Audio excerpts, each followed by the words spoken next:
اور خمینی بت شکن نے اس چیز کو بالکل حل کر دیا کہ عید میلاد النبی 12 کو ہے یا 17 ربیع الاول کو ہے۔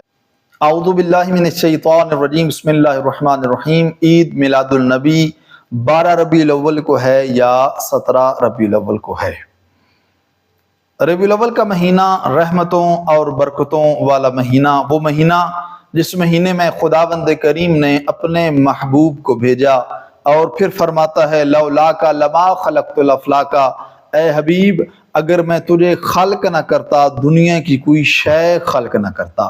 وہ نبی جس کے لیے یہ کائنات بنائی گئی، اس نبی کی آمد ہے اس مہینے میں۔ لیکن اہل سنت کے ہاں جو روایات ہیں جن کے اوپر وہ اعتماد کرتے ہیں وہ 12 ربیع الاول کی ہیں، اور مکتب تشیع کے ہاں جو روایات ہیں وہ 17 ربیع الاول کی ہیں۔ اس سے کوئی فرق نہیں پڑتا کہ ولادت 12 کو ہے یا 17 کو ہے۔ اگر دیکھا جائے تو یہ سارے کا سارا مہینہ ہی خوشیوں کا مہینہ ہے۔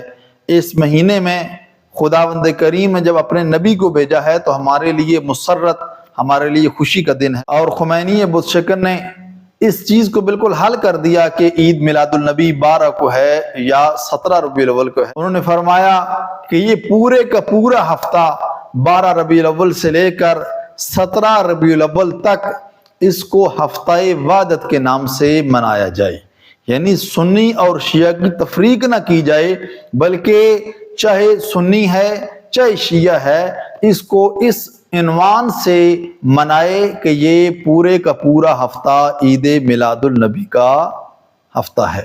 دعا ہے رحیم پروردگار کی بارگاہ میں کہ ہمیں ان باتوں سے آگے بڑھ کر عید میلاد النبی صحیح جذبہ ایمانی سے منانے کی توفیق عطا فرمائے۔